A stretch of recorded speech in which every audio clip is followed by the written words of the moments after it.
Olá, pessoal! Há menos de 2 semanas das eleições municipais em primeiro turno, eu decidi conversar com os candidatos à Prefeitura de Londrina sobre suas propostas a partir da epistemologia de gênero, esse grande guarda-chuva que inclui direitos e reconhecimento de cidadania de mulheres, da comunidade LGBTQIA+, mas também de crianças e idosos, englobando a relação de cuidados que ainda recai especialmente às mulheres. Essa cidade, a partir dessa perspectiva, implica pensar a segurança urbana e na ocupação dos espaços públicos, fomentos culturais, ampliação da rede de creches e escolas, uma secretaria de saúde voltada à medicina da família, atenção às questões de violência doméstica, mas também às questões de violência urbana, que afetam especialmente a comunidade trans e comunidade LGBTQIA+, e também incentivo ao setor privado para a geração de renda e empregos.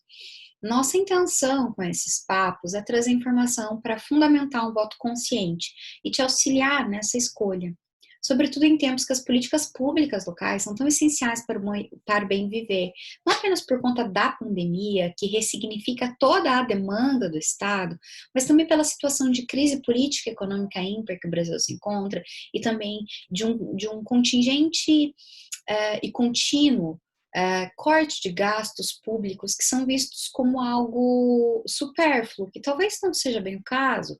Hoje nós conversamos com o advogado Carlos Scalassara, candidato à Prefeitura de Londrina pelo PT. Lembrando que Londrina é a segunda maior cidade do estado do Paraná. Então é muito importante que ela seja bem gerida.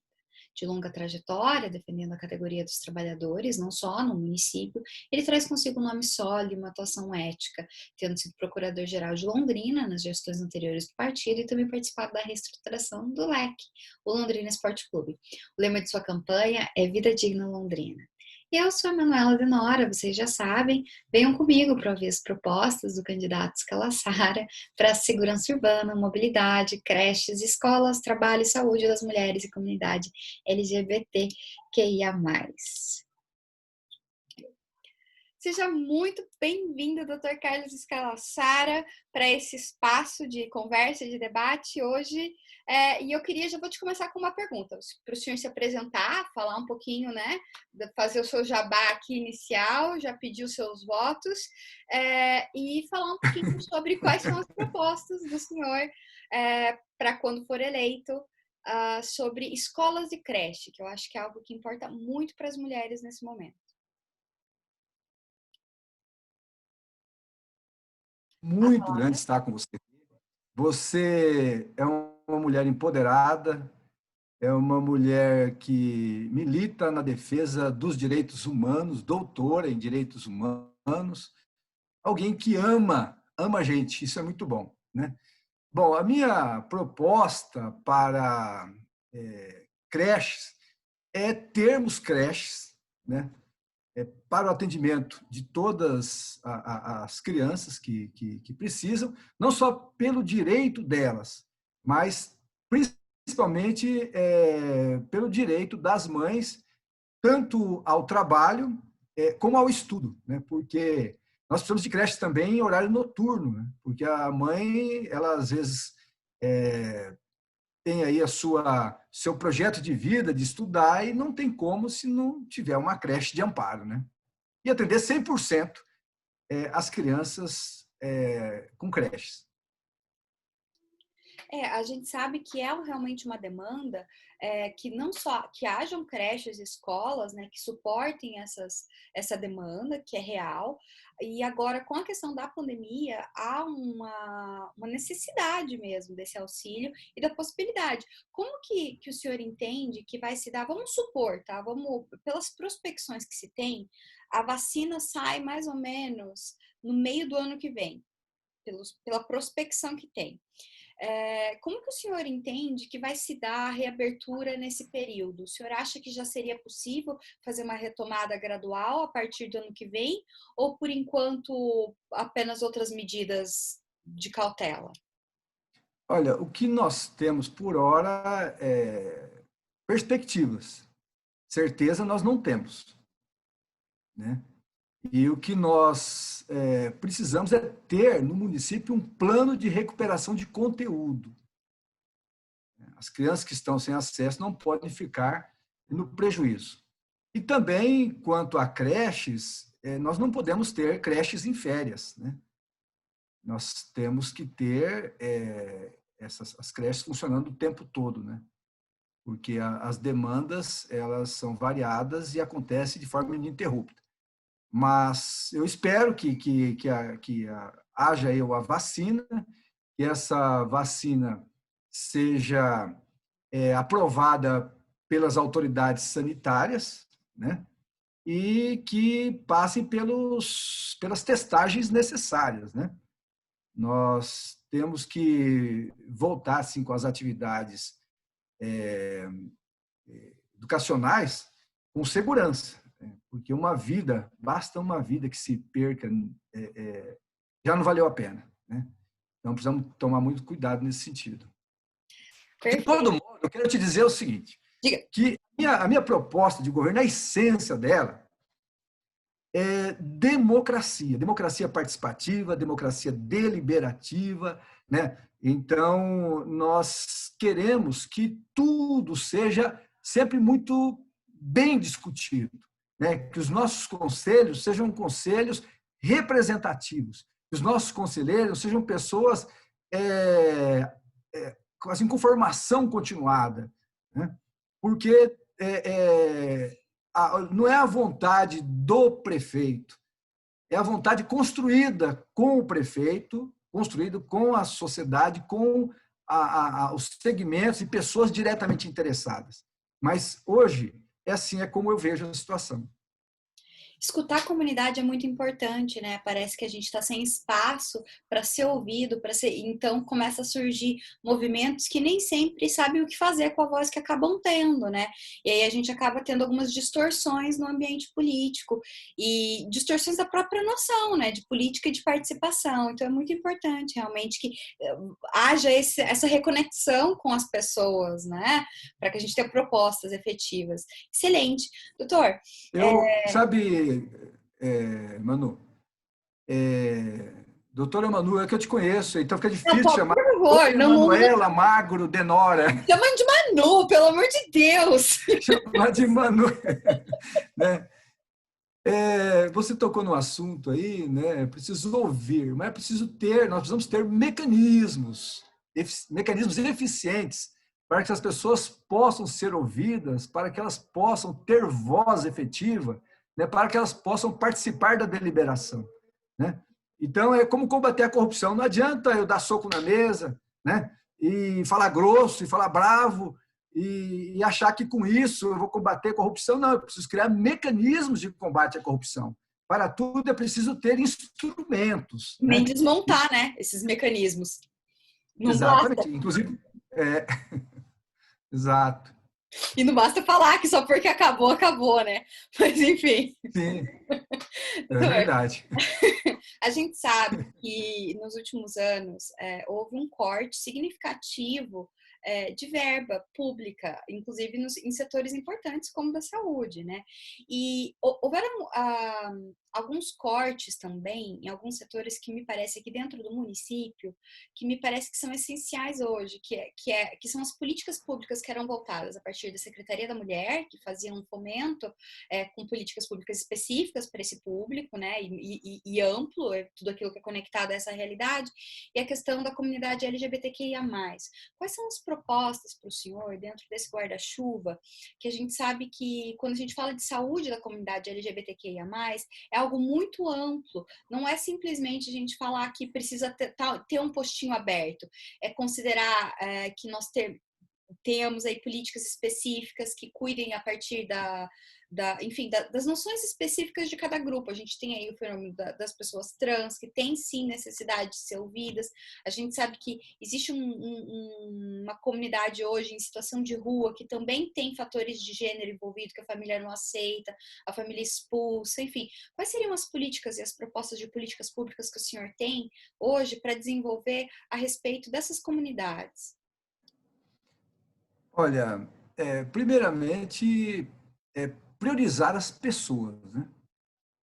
E hoje nós temos aí, segundo informações, um gasto de 182 milhões em obras, cerca disso, né? E ao mesmo tempo, nós temos cerca de 2.000 famílias em 60 ocupações, temos 52 mil famílias na linha de pobreza, né, quase 23 mil abaixo da linha de pobreza. Então, são escolhas, né? Então, a primeira preocupação minha é com as pessoas, né? E, segundo, quando se fala em pessoas, há, nesse contingente, né, de pessoas em situações de maior vulnerabilidade do que outras, né? Então, é preciso, sim, termos políticas. Então, quando você fala da mulher, por exemplo, assim, fortalecer o conselho, valorizar a Secretaria da Mulher, né? Aí você coloca, por exemplo, a situação do LGBTQIA+, né? É uma população que sofre muito, né? Sofre discriminação em todas as faces da vida dela, né? Não tem um lado que você diz, olha, é um lado tranquilo. Além da expectativa de E, vida, né, ser muito reduzida dessa população, inclusive, justamente por conta dessas violências que sofrem, tanto em casa quanto fora. Aí, todos os fatores que são conexos a isso, né? Daí a baixa escolaridade, subemprego, acaba tendo que pegar emprego na rua, se drogando, enfim, encontrando outras formas de vida, né? Então a gente precisa compreender essa realidade e dar respostas. Desculpa ter interrompido, senhor. Eu fico falando demais. não, perfeito, perfeito. Nós estamos no diálogo, né? E, então, eu penso em ter uma coordenadoria, né? Precisamos ter uma coordenadoria para tratar da concepção e valorização de políticas de transversalidade, né? Para que haja o atendimento devido e necessário em cada uma das áreas de políticas públicas, né? E quando eu penso nas pessoas LGBTQIA+, eu penso não apenas na igualdade, eu penso também na equidade, né? Assim, porque simplesmente igualar pessoas que estão em patamares diferentes não resolve o problema, né? Então, aí, em cada área, tem que ter políticas para atender naquela área de forma necessária. E aí, a importância da coordenadoria de fazer essa gestão para garantir a transversalidade do devido atendimento em cada área. Excelente. Doutor, ainda já nos encaminhando aqui para os nossos finalmente, né? Com esse fenômeno da pandemia, a gente sabe que houve uma espécie, não sou de demissão, eu não sei, eu não sou da área do trabalho, então eu normalmente não uso os termos corretos, né?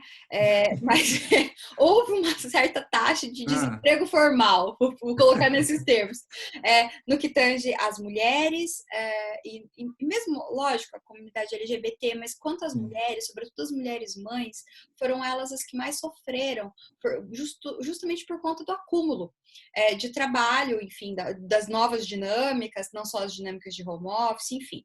A gente sabe que Londrina é um polo de empresários, de microempresas também é uma central de startups, então a gente é a segunda maior cidade do estado, né? A gente está falando de uma cidade gigantesca, além de ter muitas universidades, enfim, todo esse fluxo, né? Quais são as políticas públicas de incentivo à contratação de mulheres, mães e também a comunidade LGBTQIA+. A gente sabe que é uma comunidade que sofre muita dificuldade em conseguir emprego formal e também por isso acaba indo, enfim, para outros caminhos, né? Da informalidade, eventualmente para, enfim, para a criminalidade também. A gente sabe que tem um gatilho aí, né? Então, eu queria saber quais são as propostas que o senhor tem nesse sentido. Olha, você colocou várias faces desse problema, né? Do trabalho, do emprego e da renda, né? Sem dúvida que o emprego caiu, né? Caiu por conta da economia, né? Da política econômica mesmo, que é um horror, né? caiu por conta da reforma trabalhista, que permitiu olhar para uma pessoa, homem ou mulher, né? E enxergar ali uma empresa, né? Que hoje, com a reforma trabalhista, a pessoa ela pode ser contratada como empresa, desde que ela se organize enquanto empresa, né? Cria a sua EIRELI, a sua MEI, né? Enfim, como autônoma, e em qualquer atividade, não se fala mais em atividade fim ou atividade meio, né?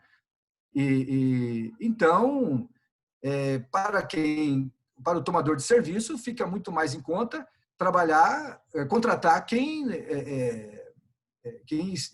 possa ser contratado como PJ, em vez de ser contratado como emprego. Então, só por isso já caiu o número de emprego. E também o trabalho, também, sem ser pela relação de emprego, também caiu pelas mesmas razões de economia que eu falei, né? Razões econômicas. Isso é um problema sério, e pior que aquilo que eu falei de PJ, é aqueles que não estão na relação de emprego, que a princípio seriam PJs, não estão nem numa coisa nem outra, estão na informalidade. Então, a informalidade cresceu assim de forma absurda, né?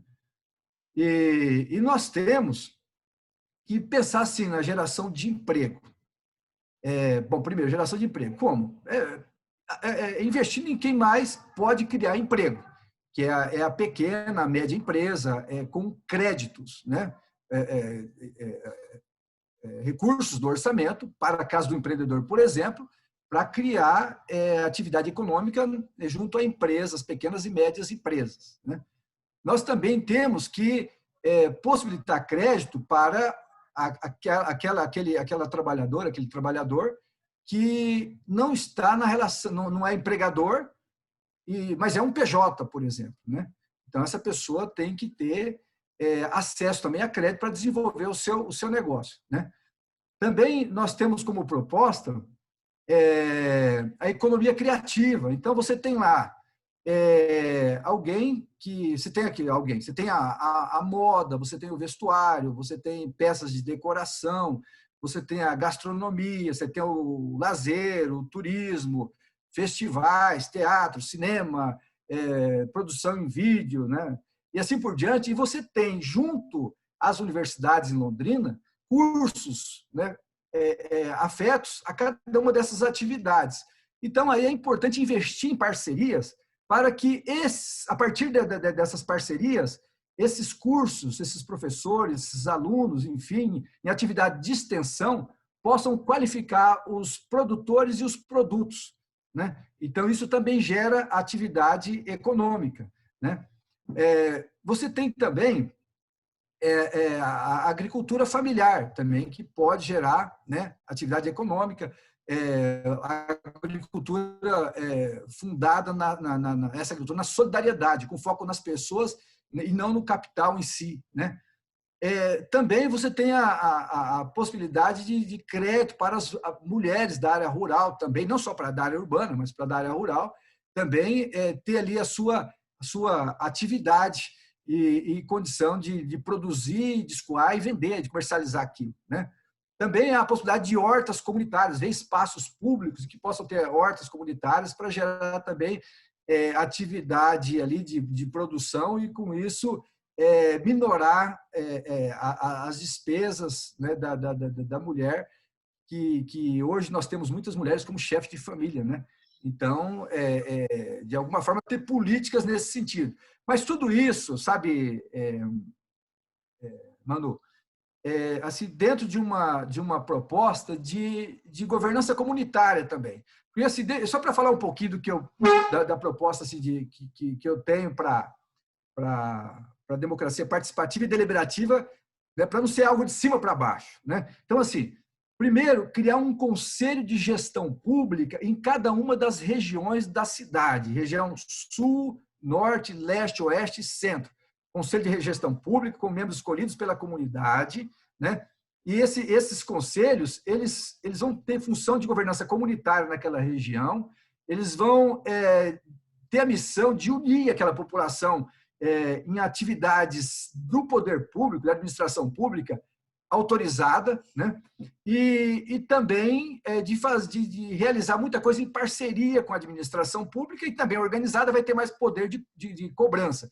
Mas fazer essa gestão por projetos. Então, ali o conselho se reúne, discute, elabora os seus projetos que vão ser objeto de parceria. Né? Isso para a área urbana. Isso também para a área rural. Em cada um dos 8 conselhos, perdão, e para cada um dos 8 distritos rurais, tem em cada um deles um conselho de gestão pública semelhante. Né? E valorizar também os conselhos de políticas públicas, hoje afetos a cada órgão do município e a cada entidade do município também. Valorizar esses conselhos, ter uma política, uma inteligência política de formação para esses conselhos. E também, se você olha para um condomínio fechado, horizontal ou vertical, as pessoas convivem ali e tratam de assuntos de interesse comum, mesmo sem se conhecerem, né? Porque tem um regime de direito que regula aquela convivência. Mas para quem está fora, não tem. Nós precisamos de um regime de direito para quem mora no bairro. Por exemplo, podemos considerar a ideia de transformar cada quarteirão como se fosse um condomínio, como se fosse um prédio, e ter um síndico e um vice-síndico, e ter um conselho de síndicos e vice-síndicos, e ter políticas de parceria com esse conselho, né, para tratar de políticas específicas. Tem um regime de direito que vai regular aquela situação. Né? Então, isso são assim, formas de construir as melhores alternativas para emprego, trabalho e renda para a mulher. Né? E também temos que pensar naquelas pessoas que estão hoje sem acesso ao emprego, sem acesso à renda, sem trabalho, e a gente precisa fortalecer a rede de proteção da assistência social. Né? Então, se políticas de transferência de renda, então ampliar em número e em valor, para que possa atender com dignidade as pessoas que precisam de renda, né? E aí a assistência social é fundamental nesse sentido. Também valorizar a cultura, né? Assim, o PROMIC ali, né?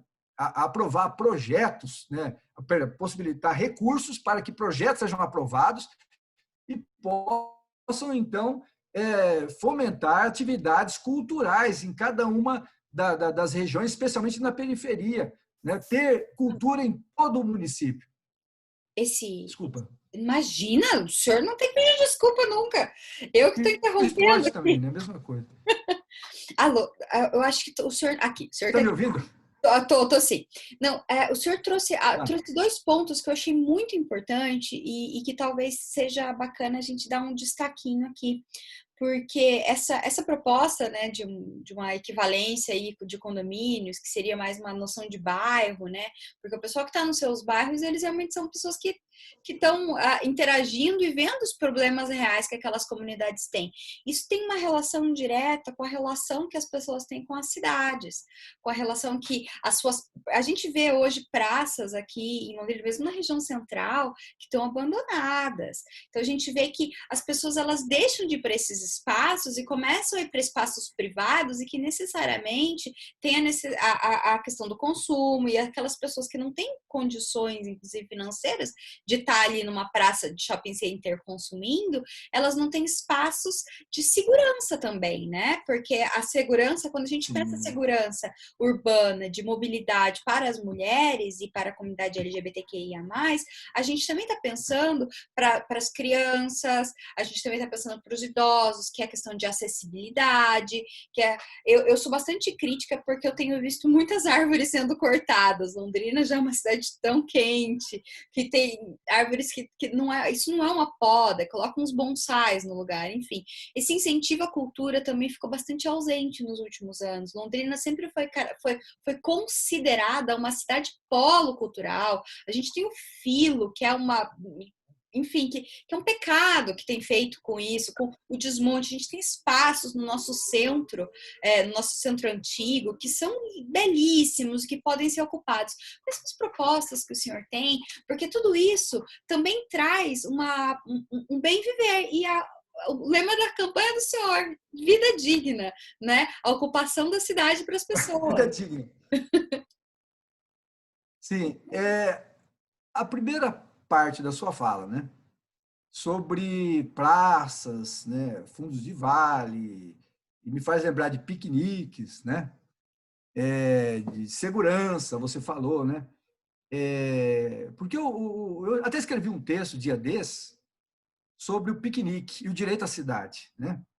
O piquenique é muito importante. Quando a pessoa ela sai para um piquenique, ela já vai percebendo o acesso, se a rua está boa, se não está boa, se a praça tá mal cuidada, se está bem cuidada. Lá ela senta, ela olha o entorno, vê se as árvores estão saudáveis, se não estão, né? Se o lugar está limpo, né? Se as crianças podem brincar, se tem segurança, se não tem. Inclusive, o Luís XVI, segundo eu estudei, né, caiu porque ele proibiu os piqueniques. Né? Então, é importante, muito importante, ocupar, a população ocupar esses espaços. Né? E a cultura, ela é fundamental nesse sentido. Né? Então, uma das metas que eu tenho é de aumentar os recursos orçamentários para a cultura, porque eu vejo a cultura como algo que dá vida, ela energiza, ela estimula as pessoas a fazer florescer os seus talentos, os seus potenciais. Né? Então, é muito importante. Eu vejo e aí a cultura pode, esses projetos, né, do Promic, podem cumprir papel muito importante nessas praças. E a guarda municipal como uma guarda cidadã, uma guarda mediadora de conflitos, uma guarda que, sim, vai cumprir, sim, o seu papel de segurança, mas com uma preocupação especial de cuidar desses espaços, de garantir que as pessoas possam ocupar esses espaços em condições de segurança e respeitando-se. Né? Então, assim, isso é fundamental. Então, o esporte também tem que ter parcerias nesse sentido, esporte comunitário. Né? Londrina é uma cidade que carece muito de bons projetos de investimento nessa área. Né? E as nossas crianças, eu fiz a reestruturação do Londrina Esporte Clube. Né? E eu atuei nesse trabalho, né? Por nomeação do juiz, e quem pediu a intervenção foi o Ministério Público, porque eu vejo assim, o Londrina como um clube, se ele for um clube vencedor, um clube forte, ele atrai a criança assim, ideais que o tiram da Da rua, perspectiva, da perspectiva de não ter, né? de outras perspectivas, de outras abordagens que a gente e do crime, às vezes, né? Sim, Então, assim, a cultura é a mesma coisa. A juventude tem uma energia muito grande, tem talentos. Se você não criar espaço para ela fazer florescer, isso também, essa energia toda, ela não vai sumir, ela vai, de alguma forma, se fazer acontecer, né? outro Então, lugar, né? a gente precisa, então, aí, dentro da sua pergunta, aí, o Teatro Municipal, Londrina precisa abraçar o Teatro Municipal. Precisamos criar um fundo municipal do teatro municipal. Precisamos ter, sim, recursos públicos, mas a cidade, as empresas, a população precisa alimentar esse fundo, porque ele cria assim, alternativas de trabalho, atrai turismo, né, o turismo, não só daqui, da região toda. Então, e ele também é um ícone da cultura, ele ativa, ele contribui para ativar tudo. Né? Então, assim, investimento na cultura, né? Uma cidade do porte de Londrina não ter um teatro municipal, não ter um incentivo, né? Nisso ficar aquele esqueleto, só é um pouco triste mesmo, porque a gente está perdendo a ocupação desses espaços mesmo. Quando você fala, por exemplo, a gente fala do Teatro Municipal, você vai para São Paulo, o Teatro Municipal de São Paulo é um ponto turístico. Para o Rio de Janeiro é um ponto turístico. Em muitas cidades, o teatro é sempre um ponto turístico. Né? Então, contribui com o turismo. Né? Pois é, e a abertura e incorporação, né, das pessoas ali, né? Londrina já é um polo regional muito, muito significativo e é reconhecido como tal. Mas eu sou bastante reticente quando a gente se torna um polo única e exclusivamente porque ele é um polo de consumo de coisas. né? Acho que é muito bacana que a gente retome essa questão de ir para os nossos museus. A gente tem museus lindos, e aí a gente vai conversar com as pessoas que quase não conhecem, não vão ali, né? Então, acho que esse estímulo de ocupar os espaços mesmo é o que tá ficando um pouco deficitário, né? Atividades de contraturno, né, tem que ser incentivadas, né, com as crianças para fazer essas visitações, né? É importante estimular desde sempre, Desde desde sempre. novinhos.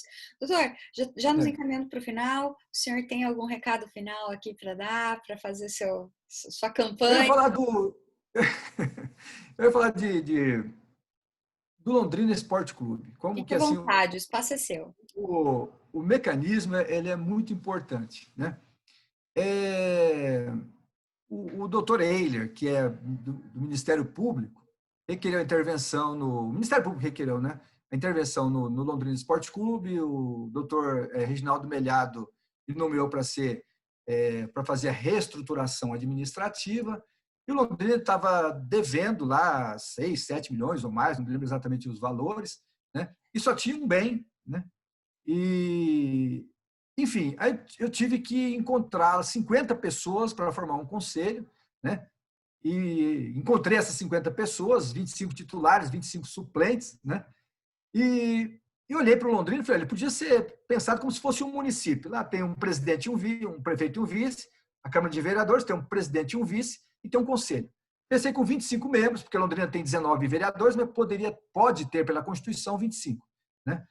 E aí, eu estou falando de mecanismos, por isso que eu estou falando sobre isso, né? Aí, como pensar em Londrina com uma gestão estável? Gestão estável. Então, assim, qual foi a proposta de estatuto que eu fiz?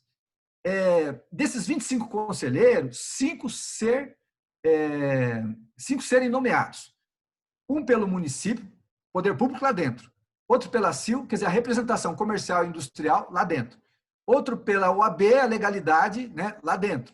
Outro pela imprensa, lá dentro, e a torcida organizada lá dentro. Então, 5 com os respectivos suplentes vieram assim para o Londrina, tem a sua cadeira lá dentro. Também os empresários, com o seu CNPJ, pode se filiar ao Londrina e tem empresários filiados e elege mais 5. Então, não adianta o empresário colocar a culpa na representação dele. Ele mesmo pode se filiar. E ele elege 5 com a assinatura do voto. E os outros 15, a votação é em chapa em lista. Se tiver 2 chapas para disputar os 15 cargos, cada uma ali vai fazer a sua lista. Se uma fizer 60% dos votos, a outra 40%, uma coloca 60% das vagas, a outra coloca 40%. Então, uma gestão bem plural. Ninguém manda sozinho no Londrina. E deu estabilidade. Isso faz 10 anos. Trabalhei na contratação do Sérgio Malucelli, né, na discussão do contrato, lá na UAB, inclusive, né, fiz um banner com a minuta e discuti minuta por minuta com a imprensa assistindo. E fechamos assim, né? Então, isso é um mecanismo que é muito importante, né? Não adianta você colocar lá um gestor, uma pessoa de confiança, uma pessoa competente, sujeita a pressões de todo lado. Você tem que ter um mecanismo em que você ameniza essa situação. E eu penso assim também para o município, né? Assim, empoderar as pessoas, empoderar as comunidades, dar voz para as pessoas, né? Criar mecanismo para que ela tenha voz, participe e delibere, né? Nesse sentido, né? E as mulheres têm que ter, nesses conselhos, cadeira. Tem que ter cadeira, garantida para a representação delas, né? E não só elas, outros segmentos da sociedade têm que ter as suas cadeiras. E nós temos que ter mecanismos prévios para que essas cadeiras sejam preenchidas por pessoas que efetivamente representam. Porque, infelizmente, hoje, pelo que o grupo de trabalho fez em termos de diagnóstico em relação aos conselhos, há conselhos em que tem cadeiras cativas de pessoas, que elas mal se representam a entidade dela e não representam o setor dela. Então, assim, há diagnósticos nesse sentido. Então, a gente precisa pensar, não adianta só pensar, termos um mecanismo, pessoas com encargo de fazer esse monitoramento e de pensar formas de resolver cada uma dessas dificuldades para que os conselhos sejam efetivamente democráticos, né? E possam propiciar vida digna para todos e todas. O nosso crivo, Manu, é vida digna. Se a proposta passar por esse crivo, é boa. Se não passar, tem que ser reestudado. Né? E o meu número é 13. Eu peço voto no 13 e te agradeço assim do fundo do coração pela oportunidade e por um tema tão importante como esse, tão necessário de ser enfrentado. Muito Imagina, obrigado. imagina, é sempre um prazer. Esse canal aqui está sempre aberto. Esse vídeo ele vai tanto para o Instagram quanto para o YouTube. A gente vai se despedir agora. O senhor fica aqui comigo que eu vou suspender a gravação, mas o senhor fica aqui comigo para a gente passar o rodo final aqui. E é isso. Dá um tchau pro pessoal, então. Tchau. Tchau, tchau, gente. Tchau, tchau. Tudo de bom. O senhor fica Até aqui. mais. Tchau, Até a tchau. próxima. Tchau, tchau.